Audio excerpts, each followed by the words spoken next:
up, awesome people, and welcome back to Wi-Fi Wednesday Shenanigans.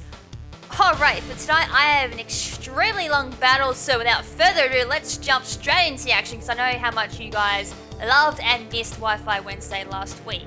Alright, so this one's up against Josh, and this one was from our Patreon-only stream, exclusive only to Pit Knight's Patreon. So if you want to get on the action, make sure to check out Pit Knight's Patreon. So anyways, on with the battle. They're going to lead with a Luxray with the Intimidate, which is going to lower my Furfurus attack down, which is not exactly great. Luxray is pretty bulky, and at the same time, I am suspecting this is probably a Choice Scarf Luxray. Unfortunately, though, it's quite hard to predict if this Luxray is going to be a physical Luxray or special Luxray. So I swapped into my Electivire just in case it was a special user with the Volt Switch, and unfortunately I swap into a superpower there, which does a hell of a lot of damage there, and ouchie ouchie, that actually quite hurt. So there's not really too much my Electivire can do here to Luxray, so I go for the Hidden Power Grass, and that does absolutely bugger all damage, and the Luxray just goes for another superpower and decimates my Electivire. So that was kind of great. I don't get to use my Scarf Special Electivire. Well, maybe another time. Anyways, I go back into my Furfuru here because I'm thinking he may swap out with a -2 defense here, but he doesn't, stays in and goes in with the Retaliate, which is going to take out that Luxray, which was awesome. So as I said, I'm pretty damn sure that was a Scarf Luxray, but as I said, hard to tell. But anyways, he's going to send in his ORAS, which is going to set up the snow warning, so that's not cool because the residual damage from hail is going to be quite annoying. So he's going to swap out my Furfuru there because I'm locked into the Retaliate thanks to Choice Scarf, and go into my Floatet because Floatet is an absolute beast in special defense with the Everlight there, and I know a Blizzard is coming my way, so Blizzard there plus the hail there is not going to be fun at all. So they're going to swap out their ORAS there and go into their Walrein, which is their walrein. So when that swaps in, I'm like, oh, that's interesting, because I did see a Tropius on team previews, so I'm thinking, I think I know what core this is going to be. And when they set up the curse, like, oh great, this is going to be fun. So I'm thinking in the back of my head, this is most likely a curse, rest, sleep, talk, and maybe toxic walrein, maybe? That's what's going through my head at this point in time. So I go for the toxic. At the moment, I'm not particularly too sure if it is carrying rest, but with the name Walrein, I'm pretty sure it would be carrying rest, but I'd set up just in case it's not running the rest sleep talk set, and it's kind of throwing me off as a mind trick. But anyways, I set up the Wish there to try and heal up my Floatet again. The Walrein goes for another curse, raising up +2 attack defense and -2 speed. So again, I'm getting this bloody residual damage from hail, which is not fun.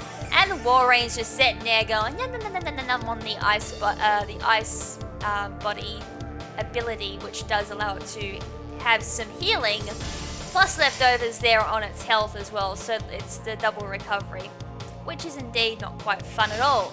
Alright, so I went for the, I think I went for Toxic, and I think it missed, I think. Anyways, I went for the, Ice Body there, and Wish to recover my Floatet.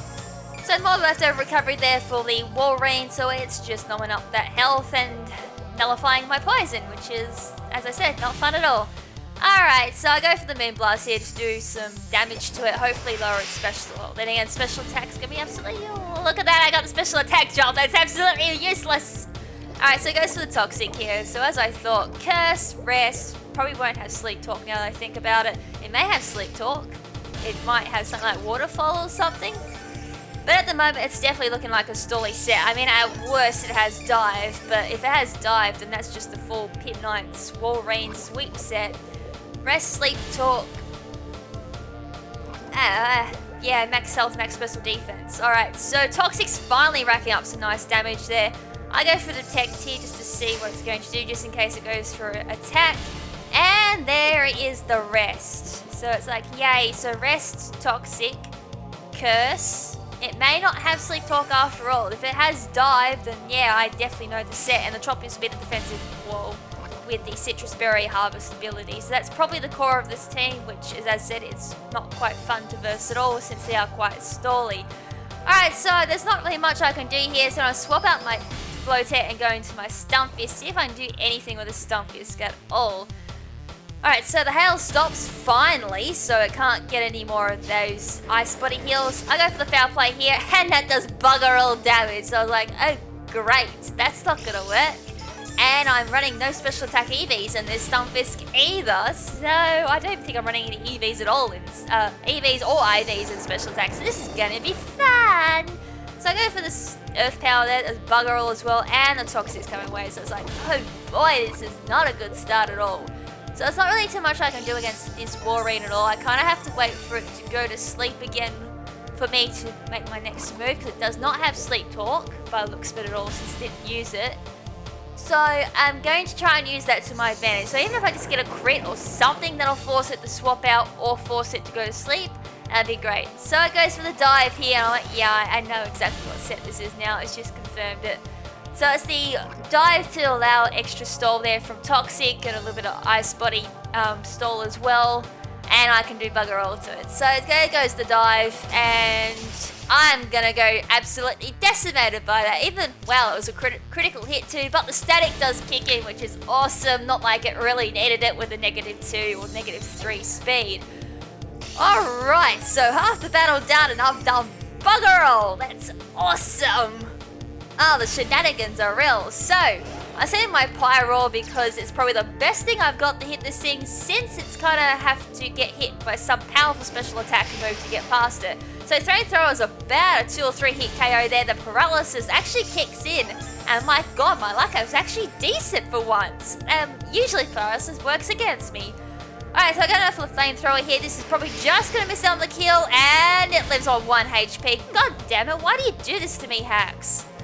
Just when I think it's on my side, it turns around and bites me on the rear side. So anyways, walrein's going to go back to sleep as per usual, and it's going to swap out because it's not going to really like stay it in for 3 turns up against Pyro.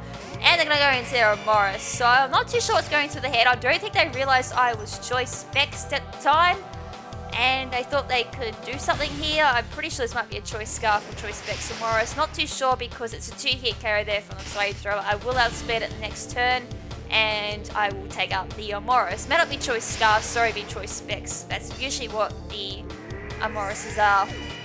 Alright, so that goes down. Yay, I killed something! I killed 2 Pokemon. Alright, so Chris Brown is going to be Hitmonchan. Well, this is usually choice banded Iron Fist Mac Punch most of the time, or Drain Punch. Could even be Assault Vested.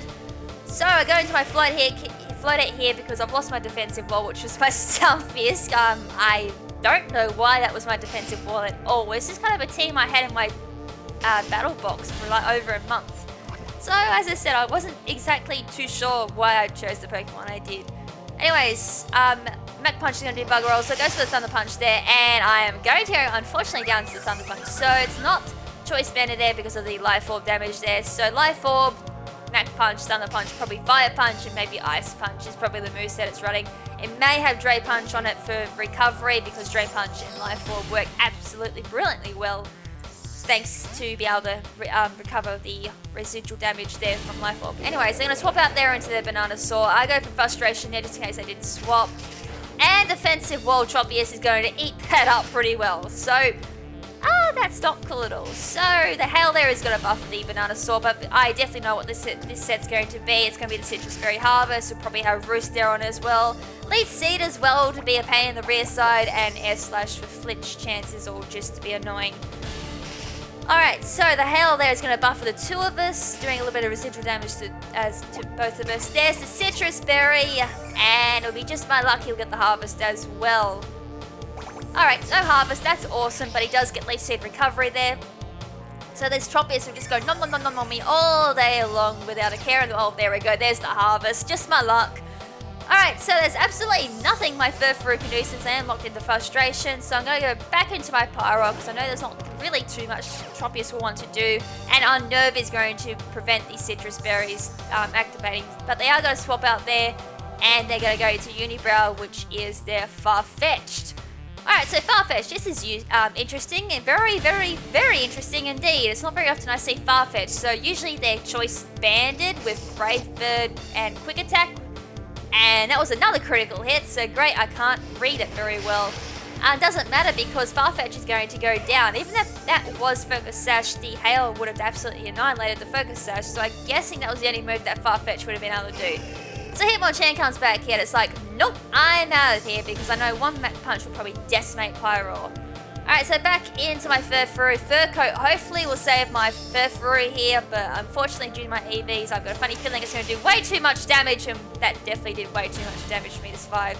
So the only thing I can really do here is just let the Life Orb damage do a little bit of damage there to the Hitmonchan, and unfortunately sacrifice my Furfuroo, but it will not be in vain. I swear, Furfuroo, your faintedness will not be in vain. I just made up a word, faintedness. Anyway, so into my own Hitmonchan here. This is my Endure Berry Hitmonchan, Endure Select Berry, Bulk Up, Ice Punch, and Drain Punch. So we go into his Banana Saw here. So thinking I might have gone for Mach Punch or something. So there's the attack and defense boost, and the Ice Punch because max attack, max speed for the win, and there goes Banana Saw. So even with max health, max defense, Banana Saw is definitely not going to like an Ice Punch, which is 4 times weak too.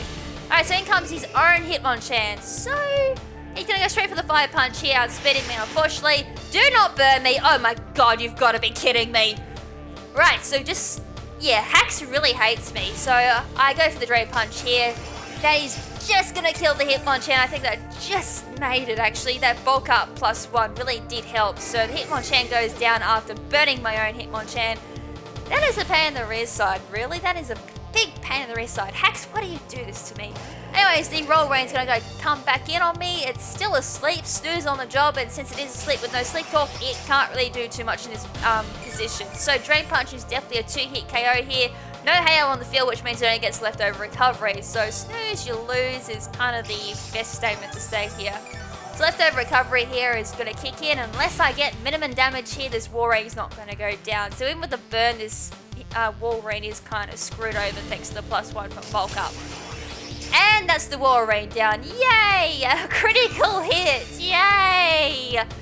With just my luck, I probably would have got min damage as well with the critical hit. But anyways, Walrein goes down, and that is game. GG Josh. And that was definitely indeed a close game. Definitely looked very dodgy at the start there for me. I definitely wasn't playing my absolute best. Mind you, I did not long wake up as well. So yeah, that was a really fun battle in the end. Definitely, as I said, quite a long battle as well with a bit of stall at the beginning. But anyways, hope you guys enjoyed that battle. As I said, apologies for no Wi-Fi Wednesday last week. I was on holiday and I didn't really want to touch the internet at all. So anyways, hope you guys enjoyed that battle. Hope you guys also enjoyed the info on the Zorak I posted a little bit earlier as well. And hopefully, also, before I forget as well, there will be no live streams for the next 2 weeks, maybe 3, depending on what the dates are and all that. Because I'm wrapped up in these giveaways over on Pipnut's channel, I actually don't have the time to be doing streams at this point in time. So streams will be delayed for a little bit on my own channel, but I will let you guys know when I'm streaming again. So anyways, until then, this is Lady KrimZen saying ciao for now, but not forever. Ciao!